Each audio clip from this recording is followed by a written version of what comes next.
Election Commission's point-by-point rebuttal on EVMs.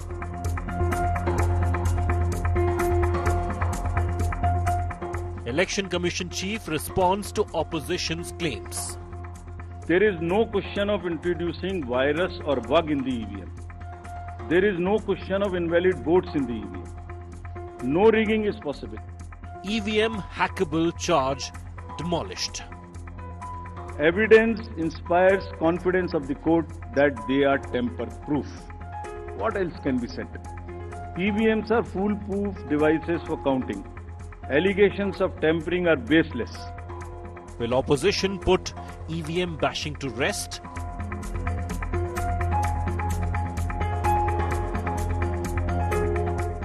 Election Commission sets EVM record straight.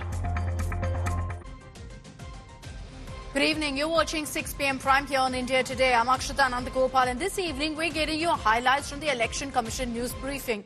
It was on the Delhi election dates, but also the Chief Election Commissioner made it a point to send out a message to everyone who every election season point fingers at the Election Commission at their functioning, point fingers at the EVMs. It's the usual villains who go ahead and make these comments, particularly those who've lost out on elections. And so the Election Commission today has come out in detail listing out how foolproof the entire polling process is. We'll be running you through the message that came in from the Election Commission. Let's begin. So today in the Election Commission news briefing on Delhi, we saw Chief Election Commissioner Rajiv Kumar in a poetic yet powerful rebuttal responding to the opposition's allegations of EVM tampering, of questions raised of how the Election Commission is holding some of the elections in different states. Of course, it's all based on the results as well, about voter turnout manipulation. Now, the Chief Election Commissioner has come out with a firm and rather detailed defense of how the Election Commission works and its credibility. Our next report gets you highlights of exactly what the CEC had to say about all of these questions over EVMs. आरोपों और इल्जामात का दौर चले कोई गिला नहीं. आरोप और इल्जामात का दौर चले कोई गिला नहीं. झूठ के गुब्बारों को बुलंदी मिले कोई शिकवा नहीं. हर परिणाम में प्रमाण देते हैं, पर वो बिना सबूत शक की नई दुनिया रौनक करते हैं, और शक का इलाज तो हकीम लुकमान के पास भी नहीं. A poetic response from the Chief Election Commissioner to an explosive political controversy. While announcing the dates for the Delhi Assembly elections, the poll panel responded to questions raised by the opposition, specifically the Congress on election integrity. Actually, right to question is inbuilt in democracy. It's an inherent right. We respect this. We respect this right. We feel that question करना और उसका जवाब देना हमारी जिम्मेदारी है. First, the Election Commissioner rubbished charges of EVM tampering. There is no question of introducing virus or bug in the EVM. There is no question of invalid votes in the EVM. No rigging is possible. No alteration in results is possible by activating a Trojan horse or a virus. Evidence inspires confidence of the court that they are tamper-proof. EVMs are foolproof devices for counting. Allegations of tampering are baseless. The Election Commission has declared that EVMs are not hackable. चुनाव की तारीख से 7 या 8 दिन पहले EVMs को commission किया जाता है. उसमें सिंबल डाले जाते हैं. वो एजेंट के सामने डाले जाते हैं. उसके बाद में उसको मॉकपोल करने की छूट होती है. वो उसी दिन मॉकपोल करके देख लें सिंबल ठीक पड़ गए. उसी दिन उसमें नई बैटरी डाली जाती है. उसी दिन वो बैटरी सबके सामने में सील होती है. Addressing concerns about voter turnout being manipulated, the Chief Election Commissioner said that it is impossible to change the data. Crore सौ वोट बढ़ा दिए गए. शाम 5 से 6 बजे के बीच बताइए कि लंबी लंबी कतारें कहाँ थी, हमें सीसीटीवी दिखाइए. इस तरह के प्रश्न हमसे पूछे गए. It's a misconceived narrative. Since the Maharashtra poll promised, the opposition's EVM doubters became vocal again. Will the Election Commission's clarification be enough to put the EVM debate to rest? Bureau Report, India Today. So the Election Commissioner said very, very clearly that India is the gold standard of elections. But you heard now from the CEC on what he had to say. Why did he come out with such a detailed defense? It's because after every election, most recently the Haryana, the Maharashtra elections, you saw the opposition once again saying, let's go back to paper ballots. There are questions being raised of the EVMs. There are questions being asked of the voter turnout about how the Election Commission is conducting elections. So much so that the EC, according to the opposition, is linked to, in fact, the BJP. And they called him a puppet of the central government. Let's play out some of those statements for you in the recent past of how the opposition has questioned how the EC functions, how they've questioned EVMs as well. ये लोग जो अपना vote दे रहे हैं वो vote फुजूल जा रहा है। नहीं वो ईवीएम छोड़ दो, हमको ईवीएम पीवीएम कुछ नहीं, हमको होना बैलेट पेपर पे वोट बस। और आपको मालूम होगा उस वक्त तुम्हारी हालत क्या है, कहां खड़े हो उस वक्त आपको मालूम होगा। ईवीएम की बात विपक्ष ने हमने 2-3 बार करी है और वो चर्चा चल रही है, मगर ईवीएम सिर्फ एक एलिमेंट है। सारे के सारे इंस्टीट्यूशंस आरएसएस और बीजेपी ने कंट्रोल कर दिए हैं। मैंने हमेशा ये कहा कि ईवीएम से ही हरा करके ईवीएम हटाऊंगा, और मैंने लोकसभा में कहा कि अगर मेरी 80 से 80 लोकसभा जीत जाऊंगा तब भी मैं ईवीएम को हटाने के लिए आह्वान करूंगा। ईवीएम पे अगर एक वोट का भी भरोसा नहीं है तो हमें ईवीएम हटा देनी चाहिए। ईवीएम का मंदिर बनाना चाहिए लोगों ने। 3 मूर्तियां, बीच में ईवीएम, बाजू में मोदी जी, बाजू में शाह जी। और ये त्रिमूर्ति मंदिर जो है एक नया, अभी ये जो वक्फ बोर्ड वगैरह छोड़ देना चाहिए, ये संबल बिंबल छोड़ देना चाहिए, एक नया कानून पारित होना चाहिए, ईवीएम का मंदिर बनाओ जगह जगह पे। We have received very serious complaints on the process of counting, the functioning of EVMs in at least 3 districts. What we have seen today in Haryana is, I think, a victory for manipulation, a victory for subverting the will of the people, and it's a defeat for transparent democratic processes. Curiously enough, every time you see these statements, it's after an election loss for one of these parties who question EVMs, who question the Election Commission. Some poking fun at the Election Commission, at how elections are conducted. Some questioning EVMs, saying that it needs to be replaced. We need to go back in time. We need to go back to paper ballots, which is why the Election Commission felt the need today to come out and clear the air, especially as we're heading into another election season. The question looms on whether in the weeks to come, again, you're going to be seeing this whole EVMs manipulated charge being raked up by political parties. But let's also explain to you how electronic voting machines actually work. There are so many questions regarding EVMs and really how it's intrinsic to India's polling process. Let's break that down for you. Now, questions that have been raised a lot about EVMs, about its history in India. When were EVMs first used in India? Well, it was back in 1982. There was a first registered time an EVM was used for a by-election in Kerala during an assembly election. When were VVPATs then introduced? This was just about 12 years ago in 2013, again during the Nagaland assembly election. Who manufactures these EVMs? This is something, again, that there were questions and political wars that broke out. It's not imported, but actually made in India.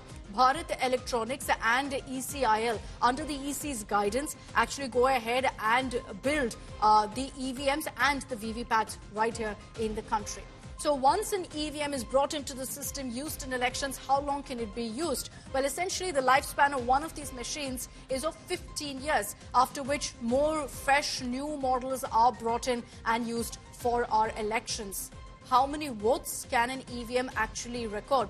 Well, it's about 2,000 votes, but usually for safety reasons, to ensure that there's no space for any sort of problems or votes not being registered, the Election Commission sticks to 1,500 votes as the cap, and then they go ahead and replace the machine.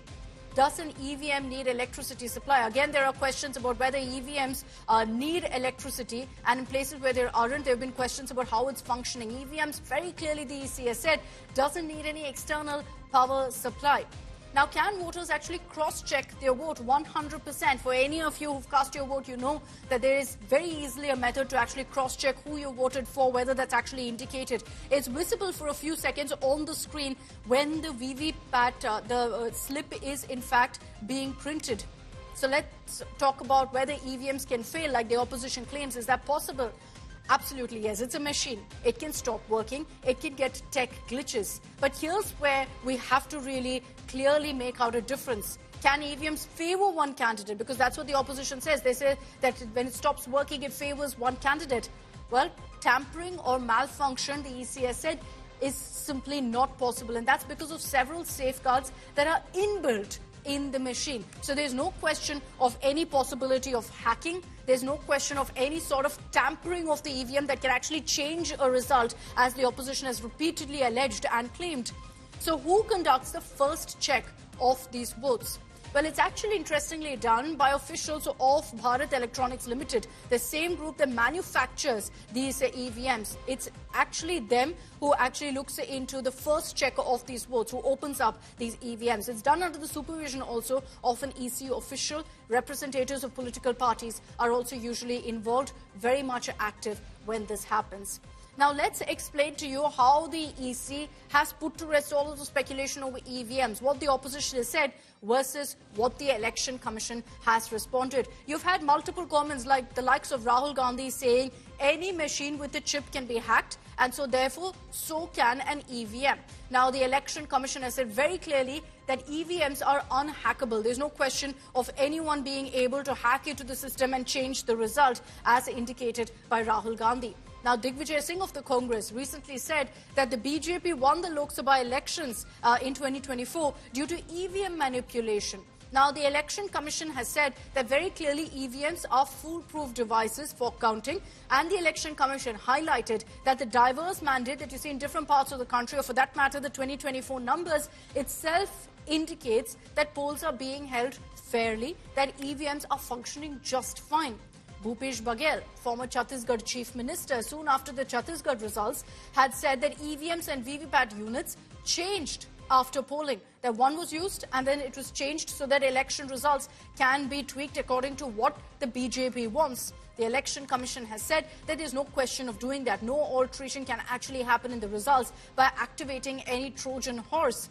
Now, Arvind Kejriwal also, in the run-up to this election, there will be questions about whether this particular EVM bogey will be raised again. Arvind Kejriwal had also backed many of his allies to say that EVMs can be tampered with, and he said it can be done within 90 seconds flat. There was no proof, of course, provided, but Arvind Kejriwal made this comment. The Election Commission has said very clearly that there's no possibility of rigging of EVMs. So these are the kind of comments that have been coming in for the last many months, which is what's perhaps driven the Election Commission to come out with the kind of clarification that we actually saw today, where the CEC actually spent a whole lot of time during the press conference on Delhi busting some of these myths over the EVMs and urging people not to fall for it, saying very clearly that this is foolproof. You need to come out in large numbers and exercise your franchise. Let's talk about really the big update that came in as far as the Delhi Dangal goes, which is that the Election Commission in that very news briefing also released the dates for the Delhi elections. So it'll be in a single phase as expected, considering it's 70 seats. On February 5th is when polling will take place. 3 days later, the results will be declared on February 8th. The Election Commission has gone ahead and announced the poll schedule, which means the Model Code of Conduct has come into force. The battle lines officially drawn for Delhi.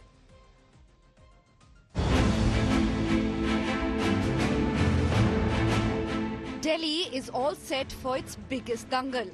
A three-way fight to finish between incumbent Aam Aadmi Party, challenger BJP and dark horse Congress. The elections to the 70-member Delhi Assembly will be held on February 5th in a single phase. And the winner of Delhi Dangal will be announced on February 8th.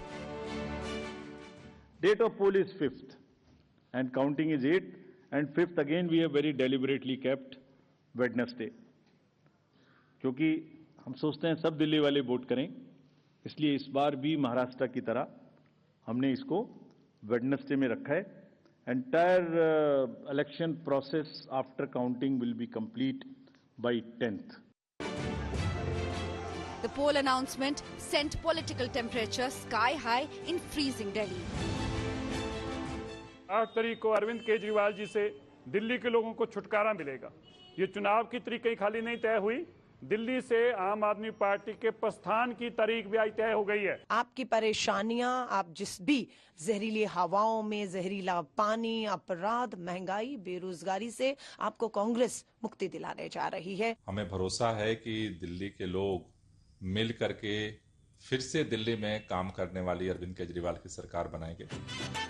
फिर लाएंगे केजरीवाल, फिर लाएंगे Kejriwal. The Aam Aadmi Party released its campaign song titled Fir Layenge Kejriwal, highlighting Aam Aadmi Party's welfare schemes.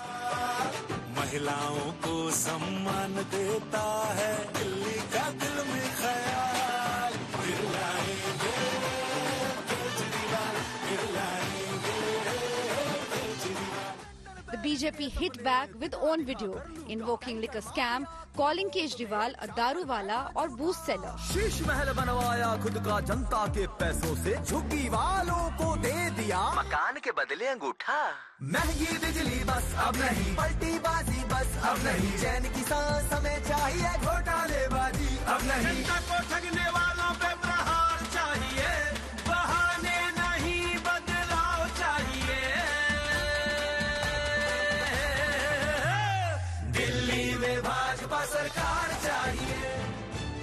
BJP mounted heat on Chief Minister Atishi, invoking her parents' support to Parliament terror attack convict Afzal Guru, calling the family a terror sympathizer.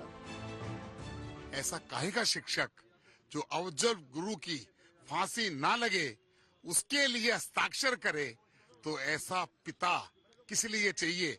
वो व्यक्ति हिंदुस्तान में पैदा ही क्यों हुआ था? उसको तो पाकिस्तान में पैदा होना चाहिए था.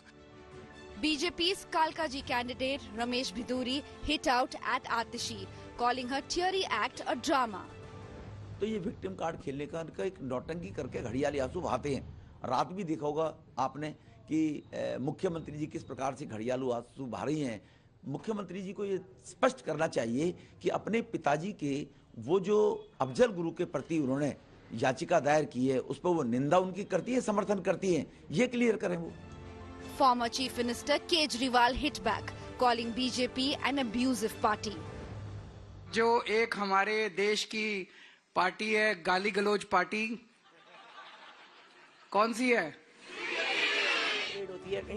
Speaking to India Today, Chief Minister Atishi claimed that she might even be arrested by BJP. कुछ भी ना मिलने के बावजूद उनको अरेस्ट किया, सत्येंद्र जैन को अरेस्ट किया, अरविंद केजरीवाल जी को अरेस्ट किया. So the motive was to stop the work the Delhi government is doing.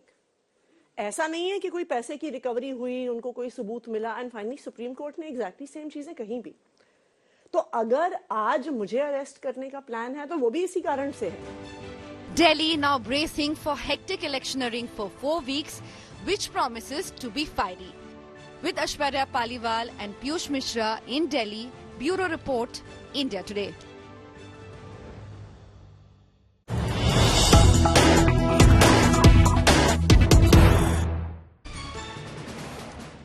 So the election dates are out for Delhi. Arvind Kejriwal, the face of the AAP campaign, he's out campaigning. Prime Minister Modi, face of the BJP campaign, is out campaigning. The question is, where's the Congress top brass? They're yet to join the Delhi dangle. They've not been campaigning. The Gandhis have not been there on the campaign turf just yet. But we're picking up now that Rahul Gandhi will be kicking off the Delhi campaign on January 13th. So in just about a few days from now, you're going to see Rahul Gandhi finally hitting the campaign trail.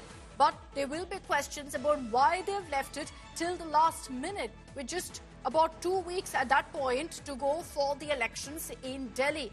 There's a lot of speculation over why Rahul Gandhi, Priyanka Gandhi haven't been there for the campaign so far, haven't been leading from the front. Even Congress chief Mallikarjun Kharge has been missing in action. And that leads us to several questions right now as to what exactly the Congress strategy is going into this election. Are they giving in to it being now a two-way contest between the AAP and the BJP, where the Congress believes they have absolutely no chance of actually gaining some lost grounds? Where are the Gandhis? Why haven't they campaigned till now till now remained completely absent from the Congress's campaign, completely driven essentially by the state unit, by the Delhi Congress? Even, for example, the Pyari Didi campaign, or the guarantee that was promised by the Congress, Priyanka Gandhi wasn't present in it. Why was Priyanka Gandhi, who has always shown herself as the Mahila face of the Congress, absent from such a big event for the Delhi Congress unit? Are the Gandhis then staying away due to the alliance with Kejriwal? The fact that there is the India bloc, and while there's no alliance in Delhi for this assembly election, nationally, of course, they are fighting it out together. So is the top brass wary of coming out in rallies, in campaigns, being critical of Arvind Kejriwal? And therefore, are they leaving this fight completely to the Delhi Congress unit, where they will hold a few rallies, but nothing beyond that? They will not be the face of the campaign. They will not go ahead and push forward and essentially drive the entire poll narrative for the Congress in Delhi. Is Rahul's Vietnam trip ill-timed? It's election season. Rahul Gandhi's absence is very clearly being noted right now, with him not being there to drive the Congress's campaign. Let me bring in Maushami Singh, who's joining us live and tracks the Congress very, very closely. Maushami, what's going on? Is this an intentional strategy by the Congress top brass not to be involved in the Delhi campaign because it will mean that they have to attack Arvind Kejriwal? Or is it just that, both Rahul and Priyanka are going to be arriving and joining the campaign late? Clearly, Akshita, there's a lot brewing in the Congress camp. Ajay Makan, ever since he made that anti-national remark against former Chief Minister Arvind Kejriwal, there has been a flutter in the India bloc. And 2 days past, he hasn't yet done the press conference that he was slotted to do, giving evidence. Now, the Congress circles say that we will do it eventually. But if you read between the lines, is Congress purposely downplaying its role in the Delhi elections? Has that come as an afterthought? Because if you see that you have Prime Minister Narendra Modi, you have the mascot of the Aam Aadmi Party, Arvind Kejriwal, and all the political top guns of both these parties locked in a bipolar contest where Congress seems to be taking a back seat. And clearly, if we are told that Rahul Gandhi would be launching the entire campaign on the 13th of January, which will be, of course, a very late entry. So is it intentional is what many are speculating, because one is the larger picture of the India alliance. If you pitch Kharge and Rahul Gandhi for a rally, you will have to do the name calling, you will have to slam Arvind Kejriwal and the Aam Aadmi Party. That will eventually could end up in a breakup of the India alliance bloc. So there is a lot at stake on either sides. As far as Rahul Gandhi goes, Maushami, obviously there will be a lot of questions over his absence, but he's abroad. Priyanka Gandhi is reportedly here, and she wasn't even a part of the guarantee launch of Pyari Didi, which is something, of course, that Priyanka Gandhi has always projected herself as the Mahila face of the Congress. So what explains her absence too? Absolutely. And when we put out that report, Akshita, clearly it doesn't seem to be just accidental that Priyanka returns just a day after the Pyari Didi Yojana is launched. And that is actually a counter to the Aam Aadmi Party Mahila Samman Yojana of 2,100 rupees. So you top it up to 2,500. So you're in a direct confrontation with the Aam Aadmi Party, and the Congress is unable to decide whether to go full throttle to reclaim its territory and vote bank back from the Aam Aadmi Party, or to let go of the Aam Aadmi Party this time. And clearly, you could have a situation brewing that was in 2013, when the Aam Aadmi Party actually took support from the Congress. And you will have the likes of Ajay Makan and Sandeep Dixit gunning against aligning with the Aam Aadmi Party, as they are the ones who have been completely, been on a frontal note as far as attacking Arvind Kejriwal is concerned. What it will essentially lead to is another election where the Congress is not giving their 100% simply because they don't seem to have their strategy in place. To expect the Delhi Congress unit to perform completely with the top brass isolated, we'll have to see whether that really works for the Congress in the weeks to come. Thanks very much, Maushmi, for joining us with those details. Which is why we've been saying that essentially now Delhi's come down to a two-way battle between the BJP and the Aam Aadmi Party in the absence of the Gandhis or the Congress top brass anywhere in the campaign. It's still an extremely fierce election that we're seeing, with political parties hurling sharp jibes and taunts at each other. Prime Minister Modi firing the Apada attack on the Delhi government. Kejriwal countering that, saying that BJP is a gali-galoch party. Let's take a look at some of the attacks, the counters exchanged between the BJP and the Aam Aadmi Party. बीते 10 साल में दिल्ली ने जिस तरह की राज्य सरकार देखी है वो किसी आपदा से कम नहीं है, और इसलिए दिल्ली में एक ही आवाज गूंज रही है, आपदा नहीं सहेंगे, बदल के रहेंगे। जो एक हमारे देश की पार्टी है, गाली गलोच पार्टी, कौन सी है? तो हमारे देश की जो गाली गलोच पार्टी है उसके नेता भी, मैं जानता हूं उन्हें भी गाना पसंद आएगा, वो भी अगर चाहें तो अपने घर में कमरा बंद करके अंदर से इसको गाने को चला सकते हैं और उस पे थिरक सकते हैं, कोई देख नहीं रहा। अरे ये मार्लिना, ये तो सिंह बन गई भैया, चेहरा ही नाम बदल दिया। केजरीवाल ने बच्चों की कसम खाई थी, भ्रष्टाचारी कांग्रेस के साथ नहीं जाऊंगा। मार्लिना ने बाप बदल दिया, पहले मार्लिना थी अब सिंह हो गई। ये इनका चरित्र है। आप चुनाव के लिए इतनी घटिया हरकत करेंगे? कैसे बुजुर्ग व्यक्ति को गालियां देने पे उतर आएंगे?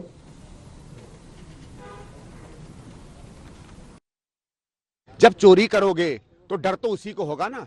अगर आपके गली में पुलिस वाला घूम रहा हो तो किसी के घर में अगर प्रसाद पड़ा हो तो वो थोड़ी डरेगा। जिसके घर में अवैध शराब पड़ी हो वही तो चिल्लाएगा सबसे ज्यादा पुलिस के खिलाफ। अब आप समझ लो जो सबसे ज्यादा चिल्ला रहा है सबसे बड़ा चोर वही है।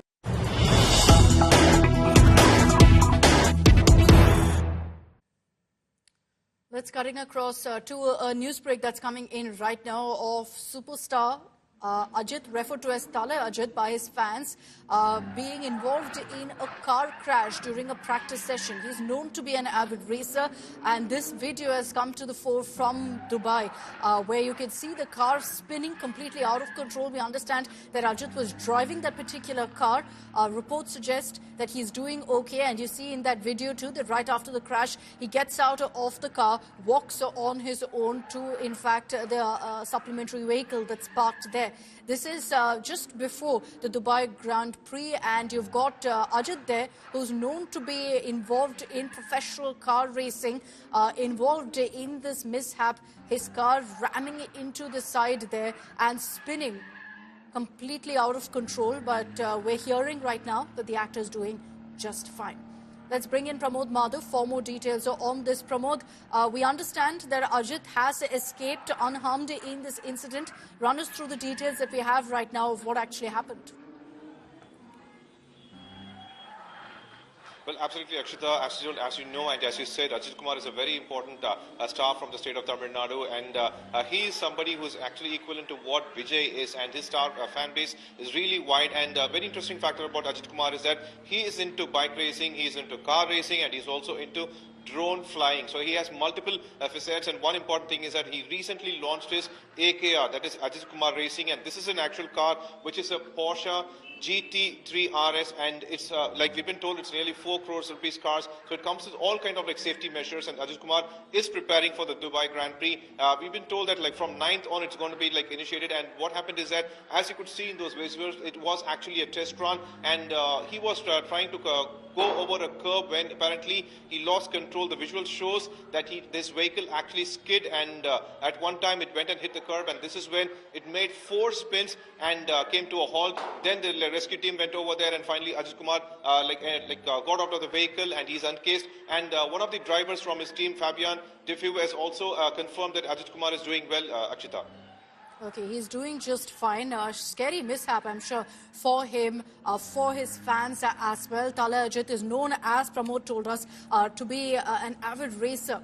And so he's perhaps used to these kind of situations. His fans most definitely not. He's there at the Dubai Grand Prix. And just before that was rehearsing when this incident took place of his car going out of control, spinning there non-stop. But you can see him getting out of the car right after doing just fine. He had all of the safety equipment on him. For his fans, of course, they'll be heaving a huge sigh of relief.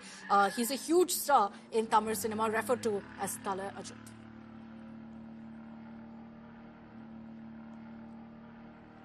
Let's get your details now of a massive earthquake that struck the base of the Himalayas, leaving a trail of devastation in its wake. Tibet, the worst affected, is grappling with the aftermath of a powerful 7.0 magnitude earthquake that's claimed over 100 lives. Rescue teams are now working tirelessly round the clock to ensure that anyone who's stuck under debris is immediately pulled out. Scores have been injured in Tibet. But it's not just Tibet, but neighboring countries too that felt tremors, including parts of India.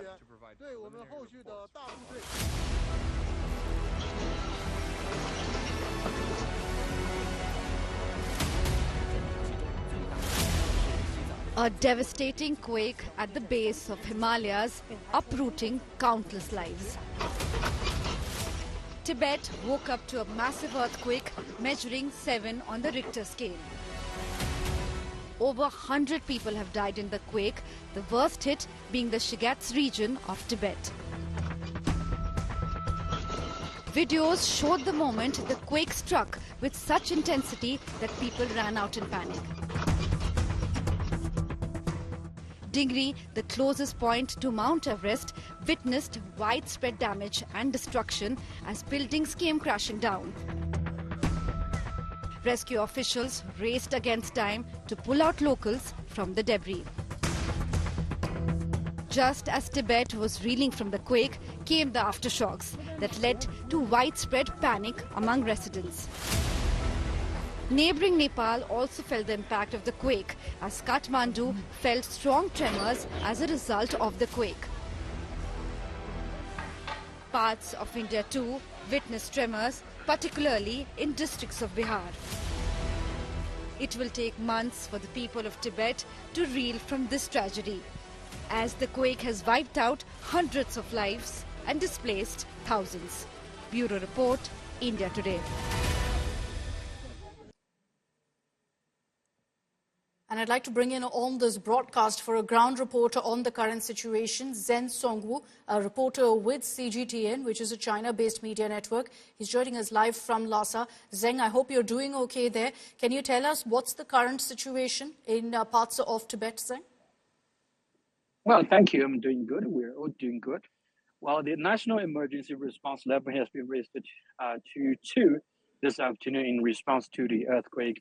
And according to officials, the 19 injured people have been sent to the hospital this afternoon in Shigatse city. And the 2 hospitals have prepared 90 sick beds in case of more injuries sent to the hospital. And the medical experts and the volunteers of the hospital have already been ready to help the treatment.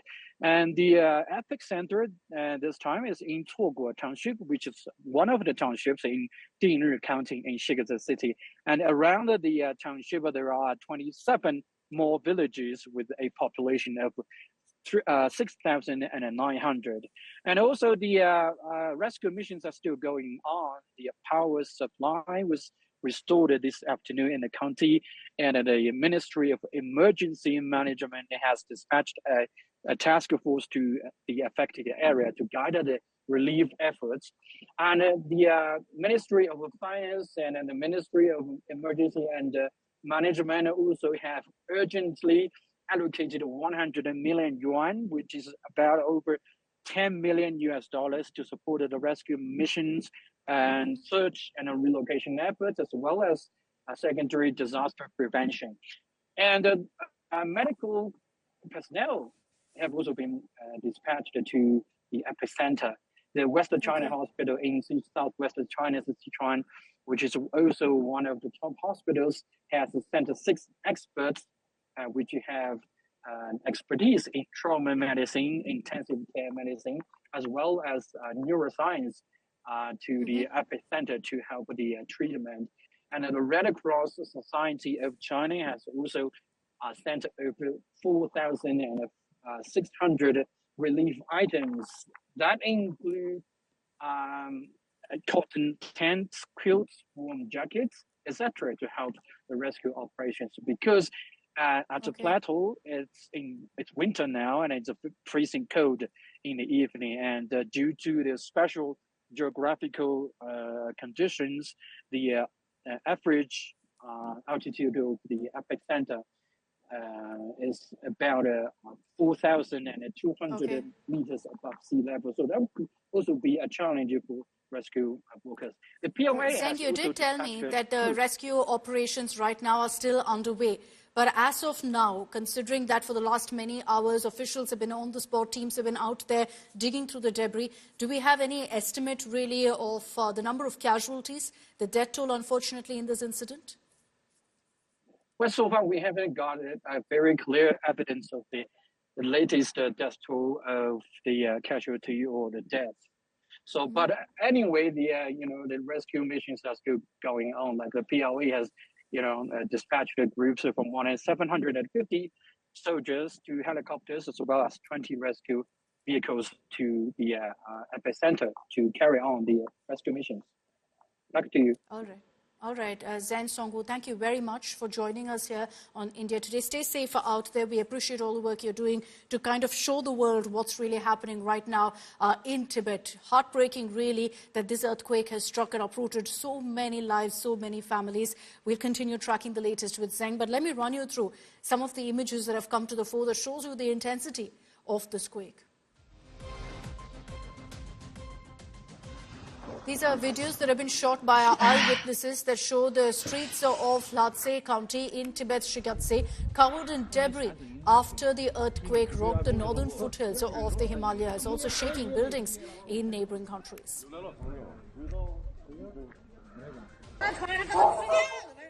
22,000 disaster relief items, including all possible necessities for locals who have lost everything, considering their homes have come crashing down, has been sent across. Special relief materials for high-altitude frigid areas have been dispatched by central authorities to, in fact, the quake-hit areas in Tibet by China. China has closed for tourists the scenic areas of its side of Mount Everest, also known as Mount Komolangma, following the quake. Located at the China-Nepal border, Mount Everest reaches an altitude of more than 8,840 meters. It was on the foothills of the Himalayas that we've seen the maximum impact of this quake.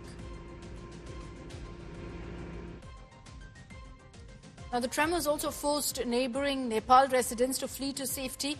There are no reports of any damage so far due to the earthquake in Nepal, but these are images that came in from Kathmandu of people running out in a panic.